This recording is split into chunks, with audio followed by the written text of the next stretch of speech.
के थ्रू तुम हमेशा अच्छा खेलते हो, लेकिन पढ़ाई में तुमने बस वो ट्रिक नहीं पकड़ी। तो ट्राई करोगे 2-4 बार, जहां ट्राई किए तो वो ट्रिक आपको मिल जाए, और फिर आप उस सब्जेक्ट में जहां आपको, जिस सब्जेक्ट में आपको लग रहा है कि वहां आप हर बार आप परेशान हो रहे हो, आपको लग रहा है कि ये मुश्किल चीज है, वो चीज आपके लिए आसान हो जाएगी। तो यही सब बातें आप लोगों को कहनी थी। बहुत ही अच्छी, बड़ी अच्छी ऊर्जा के साथ आप लोगों ने बड़े अच्छे उत्साह के साथ ये पूरा मेले का तैयारी किया। और अभी जैसा बता रहे थे सर कि आप लोग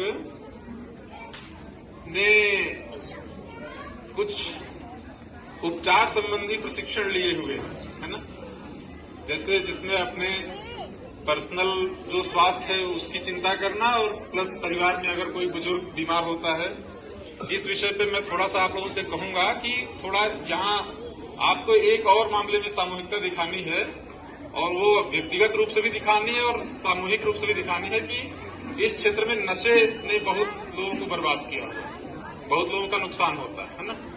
और अगर हमारी बिटिया लोग ठान लेंगे कि नशा नहीं होने पाए तो नहीं होने पाएंगे।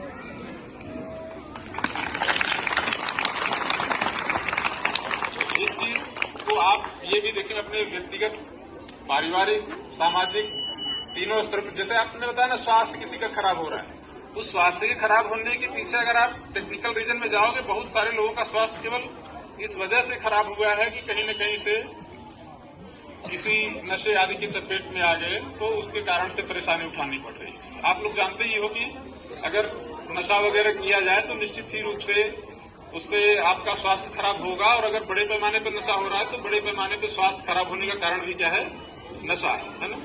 तो आपको इस चीज के मामले में बहुत सचेत रहना है, और आपको कोशिश करनी है कि आपके अगल बगल आसपास कोई भी व्यक्ति नशे से आप उसको अगर मुक्त करा सके तो आपकी वही वो साविद्या या विमुक्ति वाली विद्या हो जाएगी ना। आपने उस विद्या के माध्यम से किसी को नशे से मुक्त किया तो आपकी विद्या सार्थक हो जाएगी। ठीक है। और खूब पढ़िए लिखिए। जब कोई कहता है कि केवल पढ़ने लिखने से ही सब कुछ नहीं होता, खेलने कूदने से ही बहुत कुछ होता है, तो कभी कभी बच्चे सोचते हैं कि शायद ये कहा जा रहा है कि केवल खेलने कूदने से ही सब कुछ होता है। दोनों काम करना है। खूब पढ़िए लिखिए, किताबों से, कापी से, समाचार पत्र से अपनी दोस्ती बना लीजिए। अच्छा खूब उसको पढ़िए लिखिए। मैं अपनी बात बता रहा हूं। मैं एक दिल्ली से समाचार पत्र प्रकाशित होता है, उसके 2000 रुपए का सब्सक्रिप्शन होता है 1 साल का। मैं वो पेपर पढ़ता हूँ। एक द हिंदू करके एक पेपर है, आप लोगों ने नाम सुना होगा।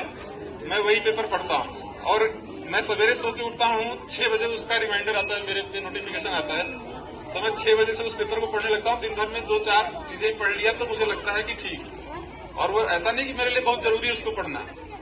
पढ़ता इसलिए हूँ कि उसमें पढ़े रहने से अपना कहीं न कहीं हम लोग धीरे धीरे अपने नॉलेज को, अपनी स्किल को थोड़ा बेटर कर जाते हैं। दुनिया में क्या चल रहा है ये हमको